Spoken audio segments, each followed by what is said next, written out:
2022학년도 건국대학교 생명과학 모의논술 특강을 시작하도록 하겠습니다. 먼저 제시문에 대해서 살펴보도록 하겠습니다. 제시문은 각각 가, 나, 다의 세 가지가 제시되었습니다. 가에서는 세포의 생명활동과 에너지, 나에서는 기관계의 통합적 작용, 다에서는 항상성 유지에 관한 고교 생명과학 1교과서의 내용을 각각 발췌한 것입니다.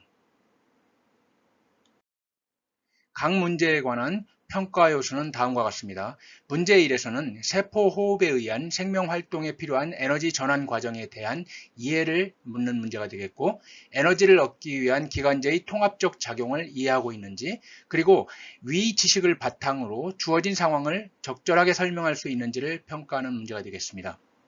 문제 2번은 항상성 유지의 원리를 이해하고 있는지, 그리고 음성 피드백을 중심으로 주어진 상황을 해석하고 논리적으로 설명할 수 있는지를 평가하는 문제가 되겠습니다.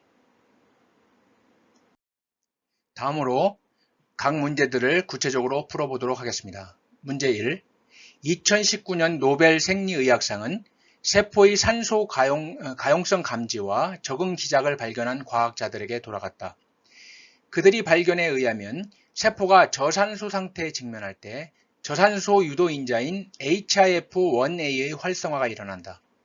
활성화된 HIF-1A는 미토콘드리아가 아닌 세포질에서 일어나는 세포호흡을 강화한다. 이러한 세포호흡은 산소를 필요로 하지 않은 방식이므로 이를 통해 세포는 저산소 상태에서도 생존할 수 있다. 한편 질서정연하게 혈관망이 구축되어 있는 정상 조직과 달리 암 조직에서는 혈관망 발달이 과도한 암세포의 증식을 따라가지 못하여 혈관망이 불완전하며 세포당 혈관의 비율이 낮다. 이러한 사실을 바탕으로 정상세포와 암세포의 에너지 전환은 어떻게 다를지를 비교하여 추론하시오. 먼저 그림의 왼편의 위쪽에 있는 그림에서 정상세포와 혈관 모양이 그려지고 있는데요. 정상세포에서는 혈액으로부터 정상적으로 산소와 영양분을 공급받아 미토콘드리아에서 세포호흡을 통해서 ATP를 생산합니다. 이때 산소가 충분히 공급되므로 HIF-1A의 활성은 유도되지 않습니다. 반면 아래 그림에서 나온 바와 같이 암세포에서는 혈관으로부터 산소를 적절히 공급받지 못하여 HIF-1A의 활성화가 유도되고 주로 미토콘드리아가 아닌 세포질 내 세포호흡을 통해서 에너지 전환이 이루어지게 됩니다. HIF-1A 억제제는 항암제로 개발되었는데 이 약물이 정상세포와 암세포에서 각각 어떻게 영향을 미칠지를 유추하고 이 항암제가 어떻게 정상세포가 아닌 암세포만을 제거할 수 있는지 가능한 기작을 기술하시오. 먼저 정상세포에서는 위 그림에서 보시는 바와 같이 HIF-1A의 활성화가 일어나지 않습니다. 그러므로 HIF-1A의 억제제는 아무런 효과를 주지 않습니다. 그리고 정상적으로 산소와 영양분을 혈관으로부터 공급받아 미토콘드리아에서 세포호흡을 통해서 생존에 필요한 에너지를 얻어서 생존할 수가 있습니다.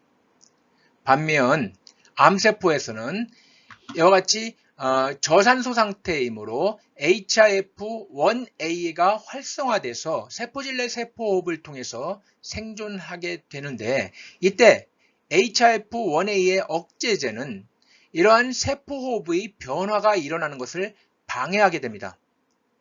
이때 암세포는 저산소 상태이므로 미토콘드리아에서 세포호흡 또한 감소되어 있으므로 결과적으로 생존할 수 없어서 암세포만을 특이적으로 제거할 수 있게 되는 것입니다. 문제 2. 운동은 신체의 항상성을 깨트리는 요인 중의 하나이다. 운동하는 동안 ATP 에너지가 요구되는 골격 근육의 수축이 일어나며 글루카곤 등 호르몬의 분비가 증가한다. 또한 운동은 우리 몸에서 산소 소비량을 증가시키고 물질 대사를 활발하게 하여 체온을 상승시키고 땀 분비를 촉진한다. 움직이지 않고 쉬고 있다가 운동을 하면 체온이 상승하고 ATP 생성이 증가하는 이유를 제시문에 의거하여 구체적으로 서술하시오. 먼저 운동에 의해서 혈중에 글루카곤이 증가한다고 했는데 이러한 글루카곤은 간에 저장된 글리코젠을 포도당으로 전환하게 되고 이런 전환된 포도당은 순환계를 통해 근육세포 등 각 조직세포에 이와 같이 전달될 것입니다. 또한 운동은 산소 소비량을 증가시킨다고 했으므로 호흡기를 통해서 들어온 산소량이 많아져서 각 조직에서는 세포 호흡이 활발해질 것으로 예상됩니다. 이 과정에서 포도당이 산소와 반응하면 물과 이산화탄소로 분해되고 에너지가 방출되는데 이때 만들어진 에너지의 일부는 ATP의 화학 에너지의 형태로 저장되고 나머지는 열로 방출되게 됩니다. 그러므로 운동을 하면 체온이 상승하고 ATP의 생성이 증가할 것입니다. 또한 운동을 하면 땀 분비가 증가하는 과정을 음성 피드백의 관점에서 서술하시오. 자, 앞선 문제에서 우리는 운동을 하면 체온이 상승된다는 것을 살펴보았는데요. 이와 같이 체온이 상승되면 상승된 체온을 간내의 시상하부에서 감지하게 됩니다. 그러면 이 간내의 시상하부는 교감신경의 작용을 완화하여 피부 근처의 모세혈관을 확장하게 되고 땀샘을 자극하게 됩니다. 그러므로 땀 분비가 촉진됩니다. 이와 같이 땀 분비가 촉진됨에 따라서 열 발산량이 증가하고 결과적으로 체온은 하강되는 음성 피드백이 일어나게 됩니다. 이때 오줌량이 감소하는 이유를 연관된 뇌 부위와 호르몬의 변화 등을 통해 설명하시오.